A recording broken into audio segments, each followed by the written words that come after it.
Hello, welcome to Mellow_MatchCraft's YouTube. Today, we're going to talk about the top 3 decks that I have for the upcoming Players Cup 3. These are just the first 3 that I think I'm going to start with for qualifiers. I'm going to mess around with the lists, but I wanted to share what those decks are and what my current lists are, in case anyone wanted a starting point and just to kind of hear my thoughts. So for what it's worth, I did qualify for, you can see, I guess, unintentionally it's there, but I did qualify for both the first and the second Players Cup. Including for the second Players Cup, I ended up in the top 16. So if you're like, why should I trust this person? I have had success. I'm not guaranteeing I'm going to qualify for the third one. We'll see. But I think I'm pretty okay at it. So these are not necessarily in order, but my top 3 decks right now are Eternatus, Lucario, and Mewtwo. Like I said, they're not in order. In fact, there's a very high probability I never play Eternatus once for any of my keys. I just don't like it. It doesn't feel like a very fun deck for me. It's very linear, all that stuff, but I do think it's incredibly powerful. So the reason I would play Eternatus is if the meta starts to look like there isn't much Lucario. I do think Eternatus, and after laddering with it for a handful of games, it beats everything that isn't Lucario pretty consistently, and I really like the list I've been rocking. It's quite different than all the other lists I've been seeing. So again, no poison, because I'm just going to take the L to Lucario. I don't care. We can technically beat Lucario. It's not an automatic loss. That's why I've got an Ordinary Rod in here, so we can recycle our Spiritombs and recycle our energy. And we have a Scrapper to get rid of their, oh my gosh, metal goggles. So there are outs. We can technically win the game, but I don't really care. I'm not going to play Eternatus if there's a lot of Lucario. I'm going to say, okay, hit a Lucario round 1. That's cool. Take the L, and then move on to the next one. And if there's a few Lucario, we're switching decks. But we beat ADP. That's why we got the Scrapper, so we can get rid of the big charms. That's a pretty big deal. Also, we can get rid of any big charms that Pikarom might start throwing in there, which I think it's probably going to start to become optimal. And I'm pretty sure my Pikarom list is going to get a big charm or 2 as we move further along in the meta, and ADP players figure out Leon is good. We have Tombs. Tombs can hit hard. They help the single prize matchups too. So one of the ways you beat stuff like Mad Party would be to go in with Spiritombs, kind of go like, Eternatus, Spiritombs, stamp to 1 or 2, and then shove an Eternatus in the active and say you ain't got it like that. We got the Yveltal for free retreat. I'd like 2 reset stamps. Again, I don't like decks like this normally because it's very linear. It's very, I'm going to punch you in the face and hope you can't punch me back. And that's cool. If you like decks like that, awesome.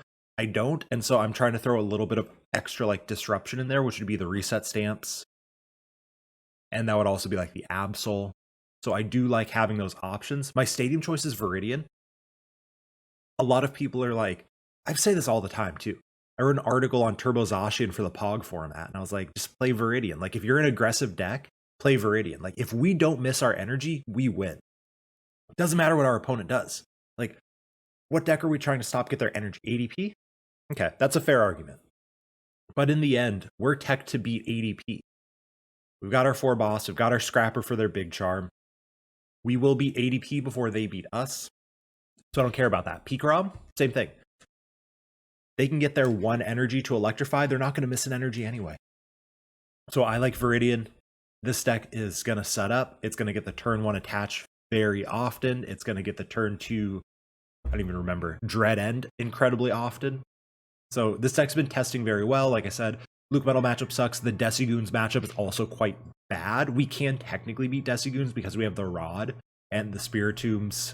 If we place our damage counters intelligently, we can beat Zigzagoons, but probably not. Those are the 2 auto losses for this matchup, but everything else, the stamp makes Baby Blondes a very good matchup. We can beat single prizers like Mad Party. We just body Pikarom. And that's another reason I like the Viridian. Because even if Pikarom hits hammers, so okay, we go first, we attach. Pikarom hits a hammers and they electrify. Cool. And then what we just go is we go Power Accelerator to the bench, and then we have 2 Eternatus, each with an energy on it. Our opponent's going to probably hit our active Eternatus. Who cares? Evolve the one on the bench, switch into it, take a knockout, hopefully find a boss to take a knockout on a tag team because you don't want to go down to 1 prize, and you're good to go. And the Viridian helps us to do that. So this also helps us to be hammer proof. So this is why I'm such a fan of this list. Again, it's only my number 1 if Lucario isn't present. But these 2 are higher on my priorities because I just enjoy the decks more. And if I'm going to play 50 keys, I'm going to enjoy the deck. This is my Luke Metal list. Nothing super special. The one thing, I do play 2 reset stamps. Israel Sosa did very, very well with Luke Metal in a handful of tournaments. He is a very, very good player, and I trust his judgment. He played 2 reset stamps. It seems good. You're a very slow deck. You're almost guaranteed to say, here's a free 3 prizes, and then go through a couple Zacians. And the reset stamp really helps slow down our opponent to our speed, because we're trying to control the tempo of the game. I play 2 power plants. I'm not 100% sold on these. It really depends. If Pikaroms only play 2 swells, or if ADP starts playing swell, we cut the plants. These are the flex spots. You can easily replace 2 power plants with 1 chaotic swell and 1 card of your choice and be good to go. But I personally like the plants. Help against Baby Blounds, help against Pikarom with only 1 swell, and they help against ADP with no stadium. It's actually, you can just kind of body a lot of ADP decks by putting down a power plant, and then suddenly it's like, well, they can't Leon now because they have to play a research because they can't Dedenne. So I personally like the power plants, but again, these are the flex spots. So if there's anything where you're like, oh, I really want to fit this extra card in, cut both plants. And I'd personally put a swell on another card, but you could just cut both plants, play no stadiums, and be good to go. There's no real stadium we care about. Everything else is pretty generic about the list. We have a scrapper for like big charms in ADP, for example, or in the mirror match before they GX, or big charm. Yeah, it said ADP. I personally like an 11-3 split. You could go to 10-4. I said Eternatus. We're not playing Eternatus if I expect a lot of Luke Metal. I'm not playing Luke Metal if I expect a lot of Fire. Now, this deck can beat Fire. It's a very unfavored matchup, but it's not an auto loss in any way, shape, or form. And the coding energy does help. The stamp helps too. Fire decks are usually very susceptible to stamp. Plant usually helps. Swell would also be good for Fire matchups, so it's debatable. Blounds, I prefer Plant, but I think Swell's better against Senti. But I like Plant for its versatility against Pikarom, against pretty much everything except Eternatus, and you already beat Eternatus. Like, we don't really care about the Swell in that matchup. So I like the 11-3 split. Some people have gone 10-4. I like the ability to Intrepid Sword, and it's already a bad matchup. So I'm not going to play this if there's a lot of Senti, a lot of Baby Blounds. You can deck out Baby Blounds. That's our primary win condition against them. Bad Baby Blounds players will run out of resources, have to deck themselves out in order to take any KOs, especially with the coding metal energies. So that's actually a pretty fine matchup as long as your opponent doesn't really know what they're doing. If your opponent knows what they're doing, it's a very, very difficult matchup. So that's Luke Metal. Currently, probably what I would pick number 1 into the qualifiers. And then the other one that I'm currently thinking of is, instead of Pikarom, I'm looking at Mewtwo. I put up a video about how to use Surfetched in the Eternatus matchup. It's still not a good matchup. I want to test it more. So you're saying, when wouldn't you bring this deck? If there's a lot of Eternatus, I'm not bringing this deck. This deck, look, you can beat Eternatus. It ain't pretty, though. It ain't pretty. What are the things we got in here? Incineroar. This helps the Luke Metal matchup a whole lot. It also helps a variety of other matchups like the mirror match. If they're too afraid to put down their Mewtwo's. Or really anything that can't OHKO us. This also doesn't like Mad Party. The last 2 decks are pretty fine with Mad Party. This one doesn't like a deck like Mad Party. This one is kind of cool too. We can beat Decigoons with the Greninja GX. I don't know. I really think this is one of the best decks. Like, it's so freaking good. It's really afraid of Eternatus, and it's really afraid of its own awkward draws. So I'll probably mess with the list a little bit as I continue to test in the next coming weeks. You'll definitely see a video featuring this deck coming up as well, because I think it's personally my favorite. It's not my number 1 choice. I think Luke Metal's my number 1 choice, but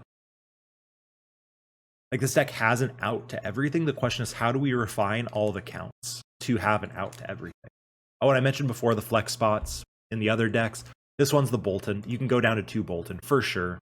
3 Bolton, it increases your chance of starting it by like 6 or 7%, I believe it was. And I considered that relevant enough to go to a 3rd Bolton. But if you want to go down to 2 Bolton and you want to add another card, or you just don't own a 3rd Bolton, it's not going to make a humongous difference. You know, that's less than 1 in every 18, 19 games, you don't start a Bolton. That's no big deal. So those are my top 3 choices for the Players' Cup qualifiers right now, and the things that I'm going to be testing. Eternatus, Lucametal, and Mewtwo. Obviously, there's other stuff on the list. Baby Blounce is hanging out around there. Or it's been called Tempozard, probably more like that. And Pikarom is obviously around there too. I'm not touching ADP personally. You can touch all the ADP you want. That's totally fine. You will also notice none of the 3 decks I want take anything below what I would call a 50-50 to ADP. That's relevant. ADP is very, very good. The qualifiers are not the time to take an L to ADP, at least not early. A bunch of people are going to jump into them and say, I'm going to play the best deck. I'm going to play ADP. Cool. You don't want to go in early with a deck that loses to ADP. I can 100% guarantee you it's going to plague these qualifiers within those first couple of days. So if you're a huge Mad Party fan and you're like, I don't like the ADP matchup, don't play the first few days. Kind of let's see what everything happens, and then you can decide. But if you're like me, you're probably going to use a few keys every day all the way through. Then start testing decks that beat ADP, and then if the meta changes, you can change your deck as well. Anyway, hopefully you liked it. I'll be testing these on stream the next few weeks. We're going to focus on standard format, so check out my Twitch, twitch.tv/mellow_magikarp. Check out the Twitter, both linked below. All the deck lists will be below as well if you want to import them and play around with them. And let me know what your top choices are, or if you see the lists and you have anything different and you're like, oh, you should try this, let me know too. I'm super happy to test out different stuff. These are just things that I've been playing with, and it's been working well. That doesn't mean there isn't better stuff. So I'll catch you all in the next one.